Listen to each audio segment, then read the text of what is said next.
Welcome back. It's Dr. Jen Ferboni, better known as DocJenFit, owner and founder of Gen Health, your one-stop for all aches and pains that you can freely search or do one of the plans we have available. Now, I want to guide you through 3 exercises that are going to help to relieve that hip flexor tension, and it has nothing to do with your traditional hip flexor stretch. For this mobility flow, I have a couple options that you can use. You can either use a yoga block, a foam roller, any foam roller will do, or a small pillow. If you don't have any of those available, you can kind of roll up that small pillow and it'll be kind of the same area that we need to do this first exercise. Now, this is one of my favorite ways to reduce that hip flexor tension because we're really using the breath and a release technique to kind of down regulate the system. So I'm going to use a foam roller here and I'm going to take it into the small, not even the small of my back, but below that into my pelvis. So kind of like my sacrum area, almost down into my bottom.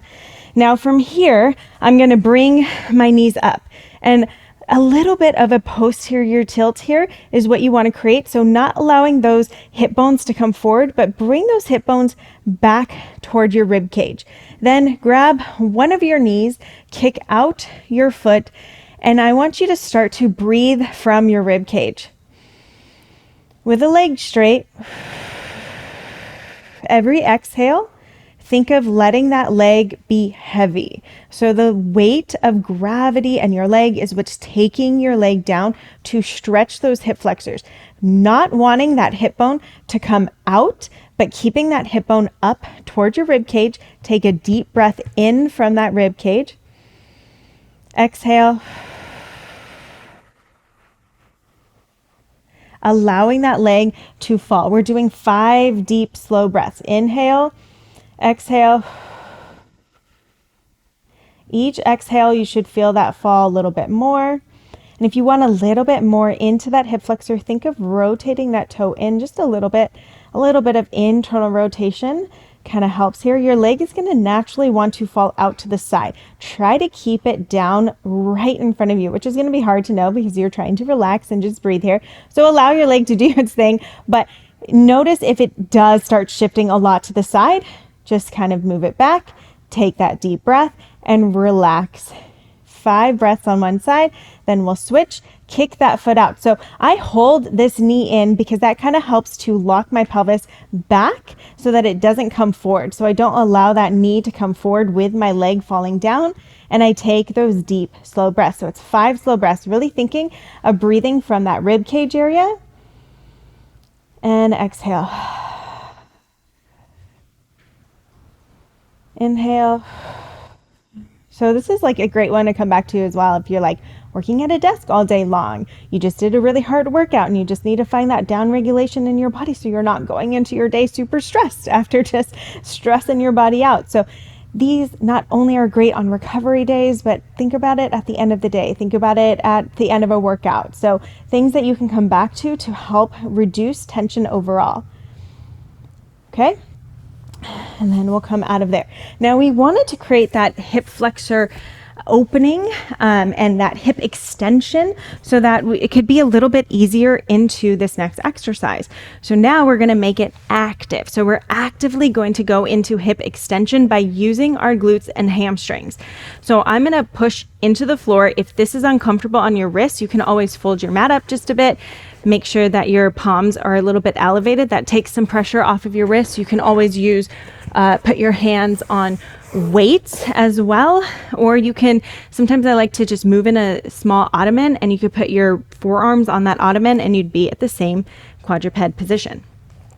So from here, and also side note, to relieve a little tension in your wrist, just push into your fingertips. Because if I just hang out into my wrist, that puts a lot of tension. Push into those fingertips, make it a little more active. Now I'm going to think of kicking my heel up and I keep my rib cage locked down. And so I'm just squeezing from my glute. I am not allowing this to happen. So I don't want to drop forward in my pelvis and feel tension in my back. I should feel no tension in my back. So push your fingertips and then squeeze and press. I don't care how high it goes. You're just going to go as high as you can. From there, think of drawing it out to the side and then rotate that knee up toward that side. You're going to pretend like you're rotating like around something sharp. You don't want to touch it. Bring that foot out to the floor, unlock your knee just slightly so you don't need it to be hyperextended, and then rock back 3 times. Inhale and exhale. Sometimes inhaling on the way back is helpful, and then draw that leg up, bend the knee, and then draw it back in. So essentially, you should feel and see like no movement through your trunk. So I'll show you in a different way. We're going to lift from that heel, squeeze, squeeze, squeeze, squeeze it all the way up. Bring it out to the side, drop that foot, unlock that knee, draw it back. Inhale, exhale, inhale, exhale, inhale, exhale, drop back, lift, squeeze that glute and come down. So mobility, when done correctly, is active, okay? Pressing into the fingertips, pushing the shoulder blades away from the spine, that helps to lock out that trunk. Squeeze that glute without letting that pelvis move. You should feel 0 tension in that low back. Draw that knee up and around. It is slow here. When we work that active range mobility, take 3 rocks. That is what helps to really lock in that long-term mobility. Okay, so it's not just about stretching, but if we're not adding active components, we're not really locking in that mobility long-term, which is what we want to create. Okay, so let's go the other direction. Reach that heel up, rotate it out, bring that knee up towards you, drop that foot down, keep that pelvis flat. So this is the other thing, is that as I come back now I don't want to round my pelvis down. So many of us can just rock back to our heel, right? But I want to think of locking down from my shoulder blades and keep that tailbone completely flat here, and then drop back up and around. So we just have one more on each side. So again, I want to kind of point out what I'm talking about here. Squeeze, rotate, and place. Unlock that knee. As I rock back, my pelvis should not rotate at all. So I should not dip here, because this isn't really doing as much, I promise. Keep it locked out. I don't care how far back you go. Inhale, feel that release all the way into that knee. Sometimes we forget that these inner thigh muscles connect around that knee, and reducing tension can help to unlock what's happening at those knees. And just getting better hip mobility in general really helps to reduce tension around those knees. Okay, last one on the other side. Bring it up. It's slow, it's controlled, it's intentional. That's what's important here, is that we're not just going through exercises, but we're really paying attention. How am I doing it? What am I feeling? Where am I moving from? Those are all components that I want you to start thinking about and putting into your mindset. Okay, last thing here, and probably one of the most important exercises that I like to come back to over and over again, whether you're having hip pain, knee tension, or low back tension as well. This is an important one. So this is the hip 90-90. So I want you to start legs open, legs and knees kind of at 90-degree angles, and then you're just going to drop it over to the side. So keeping one leg at 90 degrees, keeping 90 degrees between your legs, so you don't want your leg way back here. So bring it up, and then 90 degrees in your back leg. So check yourself, 90, 90, 90. Now, if this is really difficult to get into, grab a pillow, multiple pillows, a foam roller, and put it underneath your bum and your front leg and elevate yourself, especially if you're feeling pinching, tension into your hip or into your knee. A tight hip will refer to rotating around the knee more in order to gain more rotation if we don't have it in the hip. So elevate the surface. Do not be afraid to modify, okay? So now I'm gonna focus on this top one. So I'm gonna think of lifting my belly button, pushing my knee back into my hip. I'm gonna rotate forward. I'm gonna sit back. So I'm gonna think of rotating up and over this hip. And then I'm gonna bring this knee up and rotate. Now, again, adjust. If you're on something elevated, put it underneath your bum and your front leg. And I'm going to lift my belly button, pull my knee back toward my hip, and I keep my back super straight. So again, it's like everyone can come down here, right?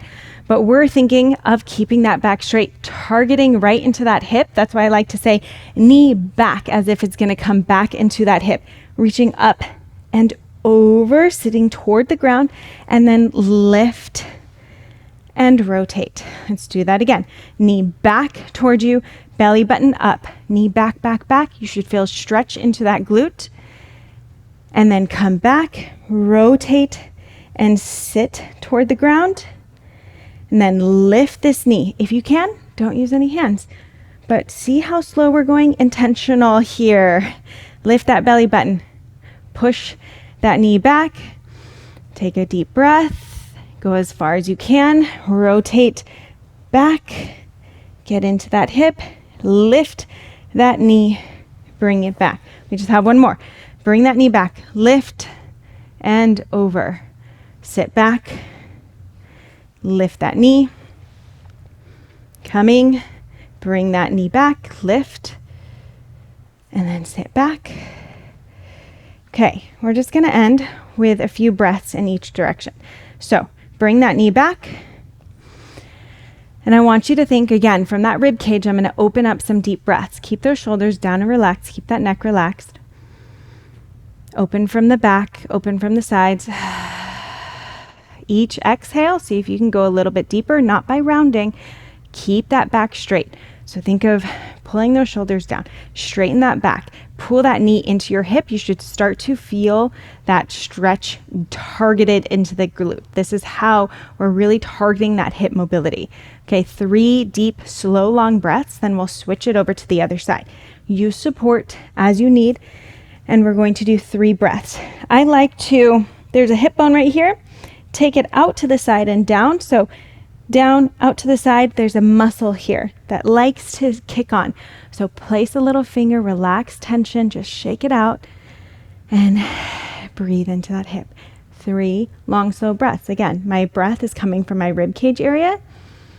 That's where my respiratory diaphragm rests. So getting that expansion from my rib cage helps to relax and reduce pressure throughout my entire body. Okay, so I don't want those shoulders to elevate. I want the chest and the rib cage to expand. I do 3 breaths, and then we're gonna come and on the other side. Now, of course, if you're like, wow, these are like so needed, knee into your hip, take a deep breath, and you're like, I need to actually sit here a bit more.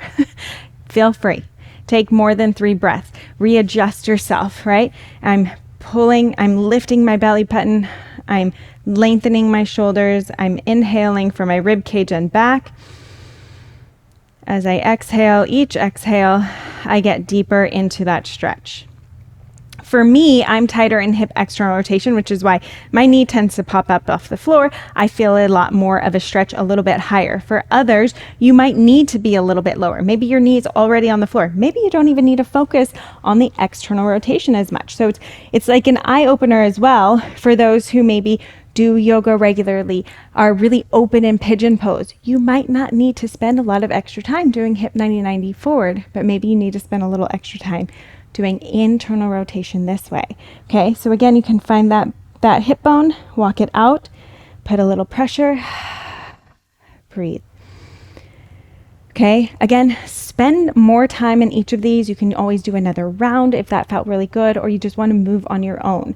But this is where we want to come back to really help to relieve tension. If I can improve internal rotation of my hips and just how I move in my hips in general, I tend to get less grippy in that hip flexor. I hope you were able to feel that tension release. Now, know that we actually have a full free guide on tight hip flexors, because whether they're popping when you're doing exercises or you're just feeling that constant tension, you want to get that tool and dig in there, I have a free guide that's going to go over a lot more than we just did for mobility, including core stability and then some strengthening exercises that I really think are important to help long-term relief. So if you have not gotten that guide, we're going to have it linked up, but it's DocJenFit.com/hip guide. That's it. I hope that you check it out. I hope that you sign up. And of course, come back to this mobility flow as often as needed. Don't forget, if you love what you're learning, I have so much more in stock for you. So hit that subscribe button, check out the other videos I've done in the past, and leave any comments of any suggestions that you have for videos in the future. And I can't wait to help you feel incredible and amazing within your body.